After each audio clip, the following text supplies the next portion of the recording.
entre mitos e a realidade, entre o véu do mistério e a história verdadeira, entre o que existe e o que não existe.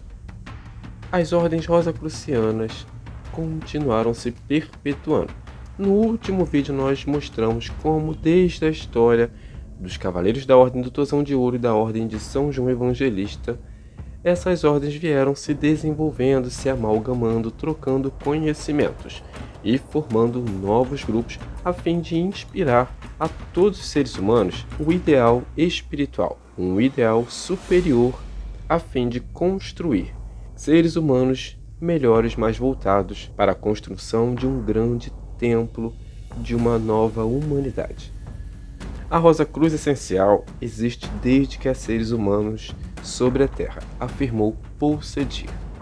E isto vem motivando a todos nós a buscarmos a essência espiritual que perpetua-se eternamente sobre a face da Terra. No último vídeo pudemos contemplar toda essa história, e nesse vídeo vamos voltar onde paramos. Terminamos na Hermetic Order of the Golden Dawn e vamos começar esse vídeo falando sobre a ordem cabalística da Rosa Cruz, l'Ordre cabalistique de la Rose-Croix.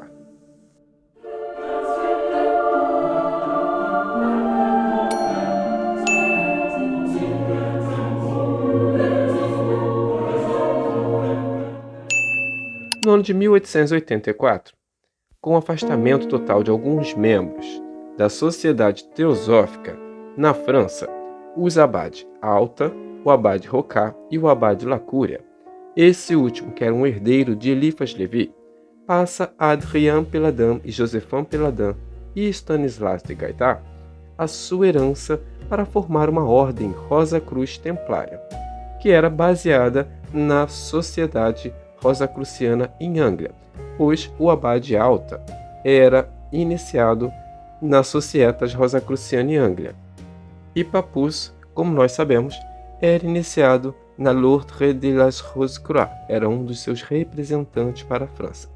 Esse modelo, tanto do Dr. Franz Hartmann como da Societas Rosacruciana em Anglia, junto com os rituais de Eliphas Levi, que vinham lá de documentos secretos de Paracelso e do abade Tritêmios, vão formar a base da Ordem da Rosa Cruz, que vai se tornar a Ordem Cabalística da Rosa Cruz.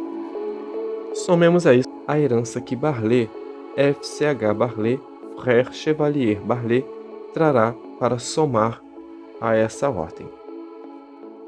O Josephin Peladin vinha de uma família ligada ao templarismo, um círculo de Rosa Cruzes alquimistas que se reuniam na cidade de Toulouse e também na cidade de Lyon.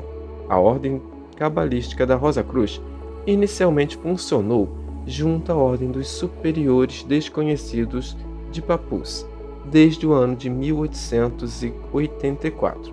Entretanto, ela só será manifesta publicamente entre 1888 e 1890.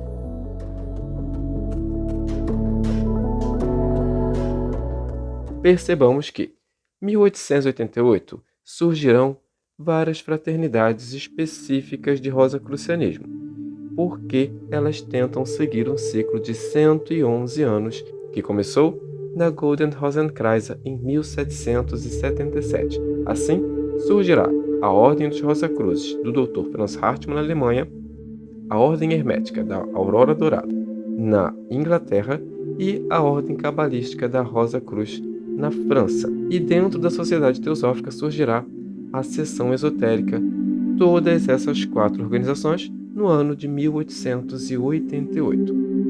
Ao mesmo tempo, todas essas organizações estavam em criação desde 1884. Então, durante 4 anos, todas elas se prepararam espiritualmente, intelectualmente, prepararam documentos, transmissões, rituais, para que 4 anos após tudo isso, elas se manifestassem ao público, com uma egrégora sólida já formada.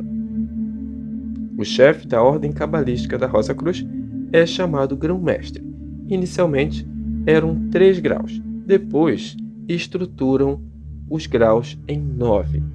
e depois eles voltam se desenvolvendo, sintetizando para voltar aos 3 graus. Ao longo do tempo, após a morte de Stanislas de Gaspar, aconteceram algumas ramificações que absorveram a tradição ogdoádica egípcia e lançaram-se públicas. Outras organizações, outros ramos da ordem cabalística da Rosa Cruz permaneceram como era anteriormente e tradicionalmente, uma ordem reservada, restrita aos superiores incógnitos que eram dentro de algumas ordens martinistas convidados a ela. Ou seja, a ordem martinista se tornava uma ordem de preparação mística, magística, intelectual, emocional, para que os estudantes pudessem alcançar a ordem cabalística da Rosa Cruz, se assim fosse a sua vocação. Ao longo do tempo, houveram outros meios de se entender a ordem cabalística de Rosa Cruz. Por exemplo, uma transmissão e uma recriação da ordem por Sri Sivananda Swami, Léo Costet de Macheville, Gerhel, que nós temos uma biografia aqui no canal, e outras reformulações que foram feitas por Robert Amberlain e Robert Amadou. A maioria dessas linhagens existe até os dias atuais.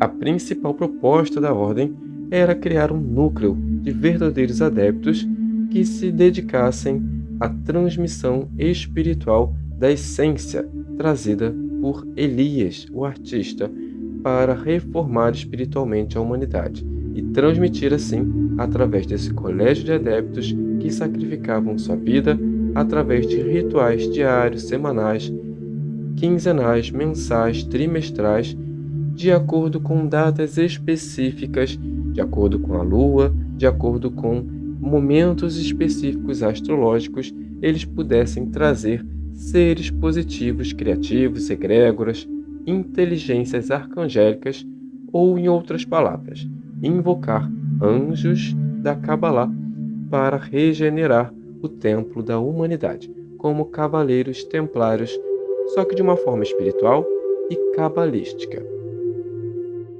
No ano de 1891, o Josephan Peladan se separou da ordem cabalística da Rosa Cruz para fundar a sua ordem Rosa Cruz do Templo e do Graal, com alguns membros desses círculos Rosa Cruzes, que eram os Filadelfos de Toulouse, que funcionava ali, como nós falamos, desde 1850, na cidade de Toulouse, em torno do Visconde Charles-Édouard de La Paz, e que foi organizado por Firmin Boissin e Arcade Dorian. A proposta era um rosacrucianismo cristão, católico, romano, unindo a Rosa Cruz às tradições neotemplárias, com objetivos cavalheirescos, sociais e também artísticos. A ordem possuía 3 graus e ela vai se desenvolver em 2 ramos. Um desses ramos, após a morte de Josephan Peladan, terá 13 graus através do sistema recriado por Émile Dantini. O 13º grau era reservado ao Imperator. Essa ordem ainda é ativa e existe na França e no Brasil, mas funciona de uma forma muito discreta. Josephan Peladan criou um sistema iniciático de auto-iniciação, onde a pessoa podia se auto-iniciar através das suas obras e das práticas. Ao mesmo tempo, também criou um sistema artístico iniciático, onde você participava dos salões de la Rose-Croix, os salões de exposição, que tinha toda uma experiência sensorial, um drama teatral, com incensos, com roupas, com músicas, e ali você entrava em contato com essa tradição templária da Rosa Cruz do Templo e do Graal. A seguir, voltando à Alemanha e prosseguindo na linha do tempo, o líder da seção esotérica, Dr. Franz Hartmann, após a grande iniciação de Madame Blavatsky nesse ano de 1891, ele foi eleito presidente da Sociedade Teosófica Internacional e da Sociedade Teosófica na Alemanha. No ano de 1895, ele conheceu Karl Kellner, que era um membro da Hermetic Brotherhood of Luxor, que também era iniciado em tradições orientais, no sufismo e na yoga. E no ano de 1896, Dr. Franz Hartmann foi tornado delegado da Ordem Martinista tanto por Pappus como pelo Dr. Eduard Blitz. E no ano de 1901, o Theodor Royce foi tornado inspetor-geral também da Ordem Martinista por Pappus. E em 1902, o Hartmann já tinha intercedido junto ao Dr. John Yarker para que o Theodor Royce tivesse as cartas patentes do rito de Memphis-Misraim e também de outros ritos maçônicos que foram concedidas ao Theodor Royce. Assim, eles vão reunindo intelectuais e ocultistas para formar essa academia maçônica. Dr. Karl Kellner idealizava um círculo de iniciados praticantes de Hatha Yoga. Ele viajou pelo mundo, conheceu Max Theon, que o apresentou a Pascal Beverly Randolph, foi também iniciado em diversas tradições. E já o Theodor Royce pensava em criar uma academia maçônica iluminista, mas também um círculo iluminista dentro dessas tradições nos altos graus da ordem que ele vinha criando. E para isso, ele tentou recriar a ordem dos Illuminati de Baviera e criou graus Illuminati de uma forma diferente da ordem original dos perfectibilistas de Adam Weishaupt. Weishaupt era luterano e Theodor Royce pensava diferente. Em sua opinião, ele deveria combater de certa forma as religiões, mas não a espiritualidade. Mas aqui nós temos 3 personagens com motivações diferentes, criando ou dando bases para uma ordem.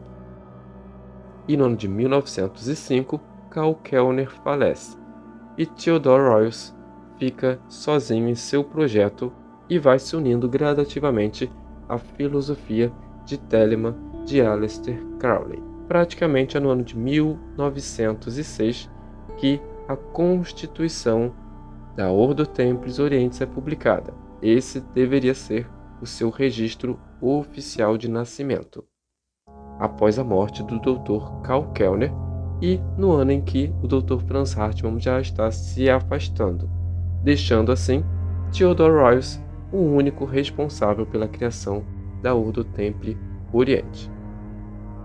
Essa ordem vai recriar novamente o mesmo modelo dos graus da Golden Rosenkreuz, os 9 graus, mas eles vão colocar 11 graus e depois 12 graus. O 11º e 12º grau eram administrativos. Os membros comuns atingiam no máximo o grau 10. A ordem foi sendo transformada então em uma ordem mais telêmica. E após a morte de Theodor Royce, que não deixou de forma clara quem seria o seu sucessor, vários grupos surgiram. Os discípulos do Dr. Franz Hartmann e de Theodor Royce eram o Dr. Krumheller e Heinrich Trenker. Iver Spencer Lewis chegou a viajar para conhecer a residência do Dr. Franz Hartmann devido à sua admiração por ele, e também esteve ligado a essa ordem em torno do ano de 1920. No ano de 1900, surge então a Ordem Rosicruciana Alpha et Omega. Samuel Lieder-Matters se afastou da Ordem da Aurora Dourada para criar a sua versão rosacruciana da Ordem Alpha et Omega. E outro cisma levou à criação da Ordem da Estela Matutina, a Ordem da Estrela da Manhã. No ano de 1900, foi fundada essa ordem e os membros que se afastavam e pensavam diferente de Samuel Lieder-Matters continuaram com a sua Hermetic Society of the Morgan Road. Esses membros, que eram Robert Falcon, John William Brodwaynes, Arthur Edward Waite e W.B. Yeats, entre outros, fundam a Ordem da Rosa Mística, que vai se tornar a Ordem da Estrela da Manhã, a Estrela Matutina. Arthur Edward Waite também fundará outra ordem posteriormente. Os mistérios persistem, mas a busca continua. E você está preparado para desvendar os segredos da sua própria existência? Então vamos continuar desvendando a história de todo esse movimento no próximo vídeo. Um forte abraço a todos. Deixe um comentário, por favor. Se você não é inscrito, se inscreve no canal, deixa aí seu like, seu comentário, compartilha para aquela pessoa que pode estar pesquisando sobre a origem do movimento Rosa Cruz. Você pode assinar o canal sendo apoiador incógnito por um valor muito pequeno e ter acesso aos vídeos com antecedência. Então se inscreve, assina e fique à vontade para contribuir com a chave Pix osmestresdopassado@gmail.com. Todo o valor é muito bem-vindo. Até o nosso próximo episódio. Em amor florescemos, em magia nos fortalecemos e em alquimia nós nos transformamos.